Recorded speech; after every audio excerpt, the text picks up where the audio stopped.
Crawling Horror, Creeping Tales of the Insect Weird, edited by Daisy Butcher and Janet Leaf. Today's story is The Blue Cockroach by Christopher Blair.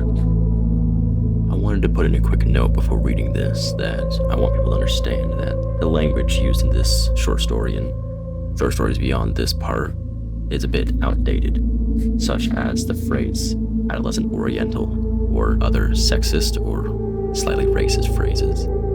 Obviously, I do not condone these, I'm simply reading the book. But I was just letting anyone know if it were to seem shocking or out of place. These stories are very old and, again, very outdated. So thank you, and please enjoy the story. Nora was responsible. The Dora who punctuated her name by the manner of plural of mouse was affected by civil engineers, D-O-R-A. Primarily responsible, as that is to say, for this is a story of one of the very instances of that Urstaz, which devastated Germany during the late unpleasantness, but of which our more favored nations suffered but just a few aggressions. From another point of view, perhaps, the responsibility lies with Itha and Amarel. They are the imperious nieces of the professor of applied chemistry at the University of Compoli. Itha was 12 at the time, and Amarel was 8, but having no wife to rule him with a rod of iron, the professor had, by dire progression of process which he was unable to account, gradually became a slave beneath their ferule. And, in the most meager of days, the Dora's sumptuary regulations, Itha and Amarel had demanded bananas. Well, bananas at the moment were as snakes in Iceland, apparently, and many a rebuff did the professor endure from proud young porters at stores whence of old he had been accustomed to supply his niece's demands. Of course, the professor ought to have been married. So ought Pamela. But the youth of the professor had been spent not only consuming the midnight oil and other Illuminatis, but in abstract research in their nature, composition, and adaptations. He was acknowledged for authority on the coal tar products, inverted sugars, and their derivatives, commercial and pyrothatic. She had waited too long. By the time that the professor, a member of the Council of Chemical, and fellow of the Royal Societies, he was a confirmed bachelor, and Pamela had reached the age which, being labeled with a series of photographies of celebrities, female, and the Strand magazine as present day, they corresponded at longer intervals, when Pamela grown fragrant of the fire of forgotten suns. Like a winter pear came up from Wiltshire in a spirit of revolt against the limitations of provincial milliner. In the meager days above referred to, Pamela was in town, and the professor, rather grudging of the expenditure of time involved, had bidden her to lunch with him at the Imperium. A visit to Kingsway in search of chemical glass had resulted his way back to the Imperial Lay through the Covent Garden Market, as which a time of dreary vista of empty windows, derelict pack cases, and erstwhile fruits of distant lands had been wont to overflow into pilochromatic luxuriance. But in one of the windows lay a small bunch of, and they called it, homesick and weary bananas. The professor remembered the gray, reproachful eyes of Itha and Amarel, who could never believe that he could possibly fail them in such so he made an effort. He went in. An adolescent representative of the ancient race who had escaped conscription received him with scarcely inquisitive apathy. "Are those bananas you have?" asked the professor. "And all we are likely to," replied the merchant epileptically. "I'm in trouble," said the professor. "I have a little niece who eagerly desires some bananas, and she's very delicate," he added, as an afterthought, blushing as he thought of Itha in the dilapidated scout uniform perched on the highest branches of a tree, or careering along the sands bareback for an army remount. "Do you think you could help me?" Adolescent Oriental looked him over with scrutiny, which became, in the end, sympathetic. Or perhaps he had a niece or something, and understood. "Bill?" A subterranean noise as though the dirty floor were in labor, and from a square hole in the planks at their feet, half a human began to emerge. This was evidently part of Bill, a sinister figure, midway between Phil, Squad, and Quilp. "Did you find this gentleman a hand or two of bananas? Out of that case, you know." His appearance at the upper half of Bill, a sound of rending timbers, and presently his reappearance with 2 hands. beautiful golden bananas, and the nether portion of his person. "Beauties," remarked Bill. "They come yesterday." "How much?" inquired the professor. When he recovered, he saw himself, mentally, a poorer but better man. The merchant was delivering a lecture upon the economics of war and the iniquities of Dora, and as he turned over the hand, its excellent might act as an aesthetic to the operation of extraction, there ran out, upon the counter, the Blue Cockroach. Unconsciously, the professor, like the poet in the den of the scarabee, recoiled. There was no scarabee, was there to murmur upon emotion, blada. But Bill was there. "Ah," said he, "I've seen him before. Weird things we get sometimes in cases, lizards, snakes, and whatnot. Once I found a monkey, shy little beggar, he was alright. Lived upon the fruit. We used to take them down to Live Beast's place at the end. Shut up now. Don't you ever get bitten or stung?" "No, we're careful. This little fella's harmless."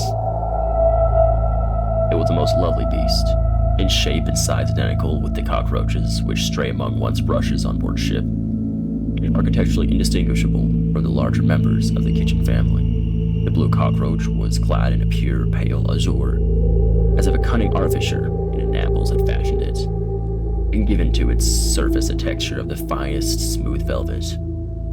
Its long antennae waved inquiringly back and forth, its tiny eyes sparkled black with crimson points, and then it began to run. The professor caught in his hand as it toppled from the edge of the counter. It bit him. A curious, sickening little puncture like the nip of an earwig. A sensation of heat, then of cold ran all over him. And Bill and the merchant grew nebulous and waved about. The professor had never fainted in his life, but he said to himself, "This is how they must feel."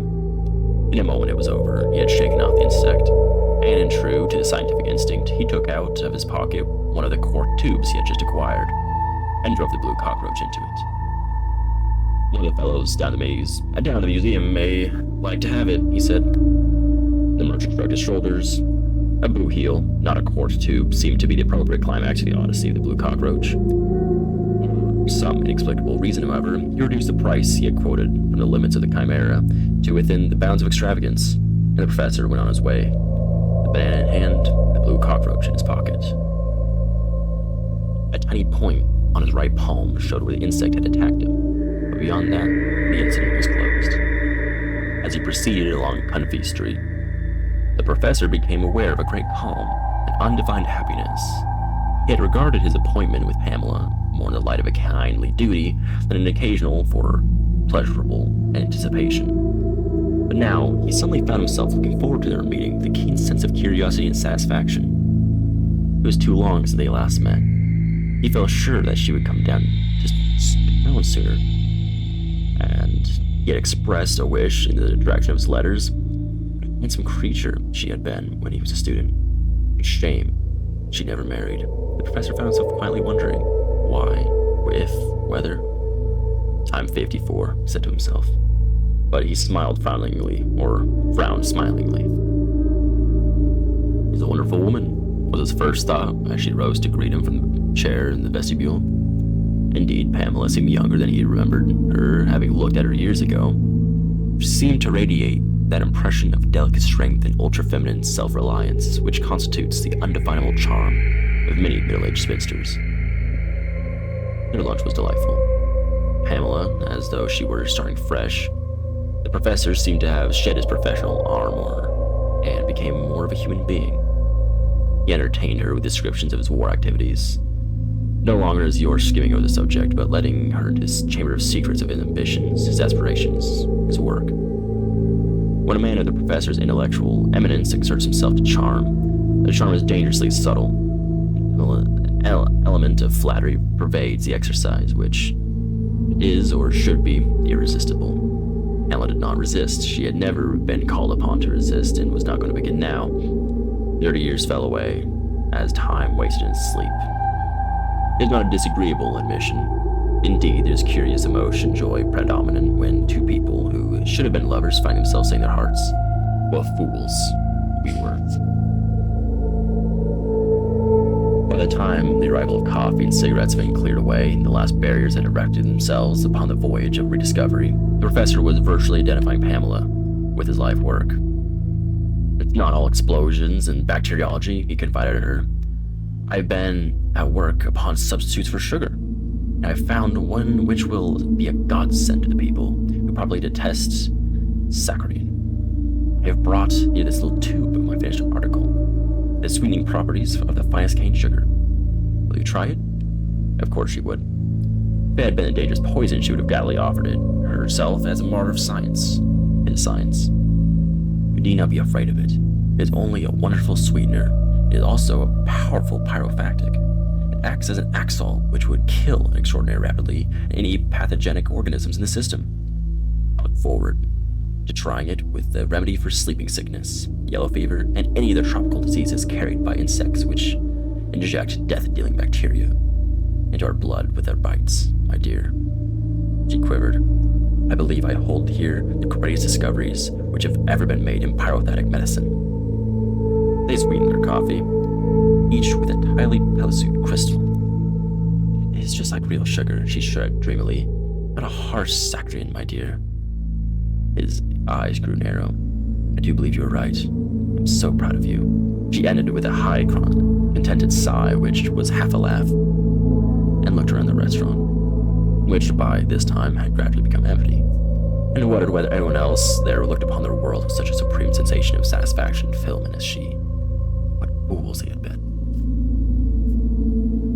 The professor also finished his coffee and leaned back in his chair, looking around the room with a sudden sensation of discomfort. He had just thought again of the blue cockroach. The reason he had thought of it was he had suddenly experienced, as it were, the return of the sensation that came over him the moment it bit him. It was, however, only momentary. Though casually glancing at his hand, it seemed as if the puncture had been more visible than it had been. Then a remarkable thing happened.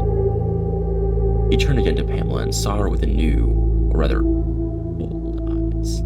He found her eyes fastened upon him with a mingled expression of apprehension and curiosity, and he returned her gaze. She blushed vividly. Felt strangely uncomfortable. Without any conscious volition on his part, he found himself going rapidly over his mind in their conversation the previous hour. It was surely a waste for the orate for the dull to this hour, but worthy person upon subject which could have been no interest of her, which he could not possibly understand a single word. He was dissatisfied with himself, and naturally blamed her vaguely for his dissatisfaction and comfort. "Well," he said, "it's been very pleasant seeing you again, Pamela. Not let it be so long again before..." The stereotyped phrases lost themselves in embarrassed silence. He asked for the bill. It seemed to him rather excessive. However, just for once, Pamela had not ceased looking at him. She was puzzled. It seemed to her as a newly opened door had been quietly but relentlessly shut in her face. The professor had certainly aged a good deal since she saw him last. She had not noticed before. A wonderful sensation crept over her that she had been expansive beyond warrantable limits with this grave gray man. And she felt a little hot under an impression that she had allowed the conversation to stray beyond what was quite seemingly indecorous at her age. She was rather relieved that he seemed in a hurry to get away. She had all intelligent woman's horror of an anticlimax. An hour later, she was in the train. At that moment, the professor laid down his pen in the study and looked before him out the window. The same thought struck both of them simultaneously. What fools we were.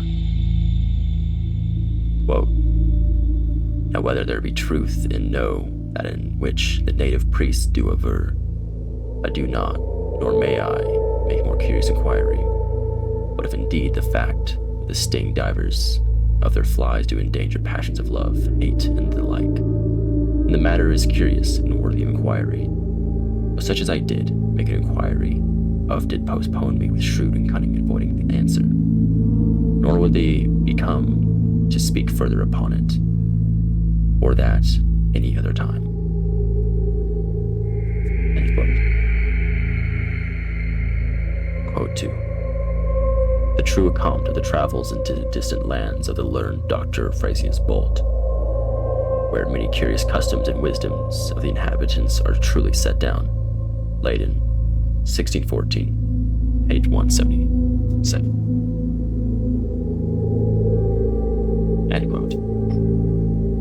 This story was not very scary or much of a horror story, but I think it's more of a deeper meaning about how bug bites, or at least the bug bite that this man received, is very similar to real life. It bit him and it jumped him, kind of a restart on reality, as he realized that this woman who held both of his nieces and who was taking care of, and this woman that he seemed to have cared for a lot, it's too late now. And like a bug bite, reality itches at his mind as the bug bite's itching at his hand. I don't think that this story is very scary, or it was similar to it was a bittersweet love story more than anything, but it's a good story, I believe. It was a good, small, short read, but not really what I was considering was going to be in this book, but let's hope that it will continue to be a crawling horror. Thank you, and I hope you continue to listen to my series.